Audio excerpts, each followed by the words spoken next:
నేను మిమ్మల్ని రెండోది అంటే ఒక విషయం మిమ్మల్ని అడగాలనుకున్నా. ఒకటి ఏంటంటే ఆమె బీజేపీ మీద తక్కువ మాట్లాడారు కేసీఆర్ అని అంటున్నారు.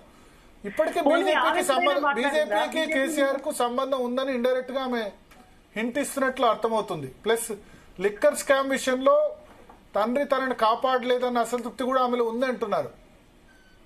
ఇప్పుడు ఒక్కటండి, ఆమె లిక్కర్ స్కామ్ లో హిందీలో ఆమె పేరు నమోదైంది. ఆమెను రక్షించరా అంటే అది వాళ్ళ నాన్నగారికి వాళ్ళకి సంబంధించినటువంటి ప్రయత్నం మాత్రమే. ఒకటి, ఆమె నిజంగా దోషి అనుకోండి, ఎవరు ప్రయత్నం చేసినా ఆమెను ఎట్లా రక్షించగలుగుతారు? అసెంబ్లీ ఎన్నికల ముందు రక్షించారు కదా, అరెస్ట్ 1 year ఆలస్యం చేశారు కదా, అసెంబ్లీ ఎన్నికల ముందే జరగలే కదా. ఇప్పుడు అది ఈడీ, దానికి ఒక ప్రొసీజర్ ఉంటది. నేనేమంటున్నాను భరత్ గారు, ఈ అసెంబ్లీ ఎలక్షన్ల ముందు అరెస్ట్ చేయకపోతే అప్పుడేమన్నారు, బీజేపీ బీఆర్ఎస్ ఒకటి అన్నారు. అరెస్ట్ చేస్తే మళ్ళా బీజేపీ బీఆర్ఎస్ ఒకటే అన్నారు. బెయిల్ వస్తే బీజేపీ బీఆర్ఎస్ ఒకటే అన్నారు. బీఆర్ఎస్ గురించి బీజేపీ సాక్రిఫైస్ చేసింది అని చెప్పారు. కాంగ్రెస్ గెలవకుండా సాక్రిఫైస్ చేసింది కానీ సక్సెస్ కాలేదన్నారు. ప్లస్ వాళ్ళే అన్నారు ఈడీ మోడీ ఒకటే, మోడీ వచ్చి ముందు వస్తాడు తర్వాత ఈడీ వస్తుందని బీఆర్ఎస్ కామెంట్ చేసింది. ఈడీ 1 year ఆలస్యం చేయడం వెనుక, తర్వాత కరెక్ట్ గా పార్లమెంట్ ఎన్నికల ముందే 1 month ముందే అరెస్ట్ చేయడం వెనుక కూడా దాని మధ్య అండర్స్టాండింగ్ ఉందని అంటారు కదా. కరెక్టే. నేనేమంటున్నా అంటే వాళ్ళ ఇష్టం వచ్చినాయి వాళ్ళకి వాళ్ళు చేసుకుంటే దానికి మేమేం చేస్తామండి? ఇప్పుడు ఆమె అరెస్ట్ అయితే దానికి బీజేపీకి ఏం సంబంధం? దాన్ని బీజేపీకి అంటే నేను ఒకటే మాట్లాడుతాను, మరి రేవంత్ రెడ్డి గారి పేరే ఎత్తలేదు, అయితే రేవంత్ రెడ్డి గారితో అంటగలుగుతున్నారా బీఆర్ఎస్ పార్టీ వాళ్ళు? తిట్టిందంతా కూడా రేవంత్ రెడ్డి ప్రభుత్వాన్ని, బీజేపీని ఒక్క మాట కూడా అనలేదు అని ఆమె అనుకుంటారు.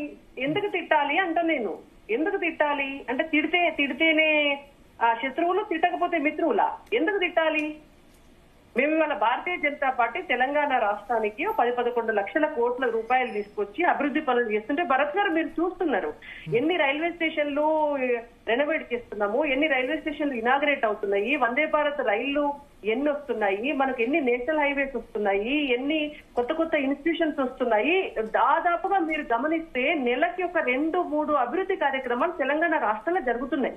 ఇవాళ తెలంగాణ రాష్ట్రంలో ఇంత డెవలప్మెంట్ జరుగుతుంటే బీజేపీని ఎందుకు తిట్టాలి అంటున్నా నేను. తిట్టనంత మాత్రాన మీరు కలిసిపోయినారు అని అంటే పొరపాటు కాదు. అది ఆమెకున్నటువంటి అవగాహన రాహిత్యము. ఆమె ఏదో చెప్పాలనుకొని ఆమె ఏం మాట్లాడిందో సరే, వ్యక్తిగతంగా వాళ్ళ ఇంట్లో వాళ్ళకి ఎన్ని గొడవలు ఉన్నాయి అనేది మనకు తెలియని అంశము. కానీ మీరు అన్నట్టుగా స్థాన రాజకీయాల్లో ఉన్నాడు కాబట్టి డెఫినెట్ గా దాన్ని మీరు అడుగుతున్నారు, మేము చెప్తున్నాము. బట్ నేనేమంటున్నాను అని అంటే, ఇవాళ వాళ్ళు తింటేనో వాళ్ళు తిట్టకపోతేనో మేము వాళ్ళని కలుపుకునే ఉద్దేశం మాకు లేదు. నరేంద్ర మోడీ గారే చాలా స్పష్టంగా చెప్పినారు, బీఆర్ఎస్ గతంలో వస్తే కూడా మేము కలుపుకోలేదు, భవిష్యత్తులో కూడా మేము కలుపుకోము. చరిత్రలో ఎప్పుడు కూడా బీజేపీకి బీఆర్ఎస్ తో కలిసి పనిచేసినటువంటి అనుభవము లేదు. బీఆర్ఎస్ ను కలుపుకొని ఎన్నికల్లో వెళ్ళలేదు. ఎన్డీఏ ప్రభుత్వంలో కూడా బీఆర్ఎస్ ను వీళ్ళు అడిగినా కూడా కలుపుకోలేదు. ఆ రోజు ఇదే కవిత గారు మంత్రి పదవి కావాలి అని చెప్పి ఢిల్లీలో ఉన్నటువంటి బీజేపీ నాయకులందరి చుట్టూ తిరిగినా కూడా ఆమెకు మంత్రి పదవి ఇయ్యలేదు, వాళ్ళని చేర్చుకోలేదు. ఆమె అలిగి అమెరికా కూడా పోయింది. ఏది బీఆర్ఎస్ పార్టీ తీసుకుపోయి ఎన్డీఏ గవర్నమెంట్ లో కలపమని వాళ్ళ నాన్న మీద అయినా కూడా, వాళ్ళ నాన్నని బదిలాడినా కూడా మోడీ గారు ఆనోడు కూడా చేర్చుకోలేదు, భవిష్యత్తులో కూడా చేర్చుకోరు. ఓకే. సో ఒకటి, ఇప్పుడు మీకు